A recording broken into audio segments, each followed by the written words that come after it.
میں اپنا خصوصی رحم کرم فرمائے اور آقا مجاز صلی اللہ علیہ وسلم کی آل کے صدقے، آپ کے جلیل و قدر صحابہ کے صدقے ہم یہاں پہ نفرت کے لیے نہیں بیٹھے ہیں، محبت کے لیے بیٹھے ہیں۔ آج ہم یہاں پر آئے ہیں تو مولا حسین سے محبت کی وجہ سے یہاں بیٹھے ہوئے ہیں، نہ کہ نفرت کی وجہ سے۔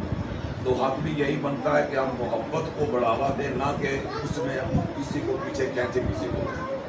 تو حق بیان کرنا کوئی برا عمل نہیں ہے، سچ بولنا برا عمل نہیں ہے، سچ کو مان لینا، اس چیز پر عمل کر لینا یہ چیز ہے۔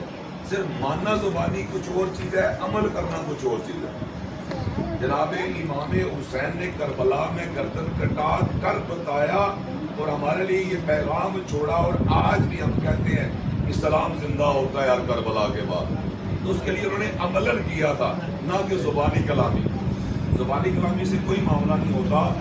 یہ اللہ کا قرآن میں حکم ہے، سورہ الحشر میں آیت کے ساتھ اللہ فرماتا ہے کہ جو میرا نبی کہے اس کو مان لو، اور جس سے میرا نبی روکے اسے رک جاؤ۔ تو ہمارا حق بنتا ہے جو ہمارے نبی ہم سے کہہ رہے ہیں، جس سے منع فرما رہے ہیں اسے ہم منع ہو جائیں، اور جس سے کہہ رہے ہیں کہ اس پر عمل کرو اس پہ ہم پہلا بند ہو جائیں۔ اللہ پاک ہمیں عمل کی توفیق عطا فرمائے۔ اللہ پاک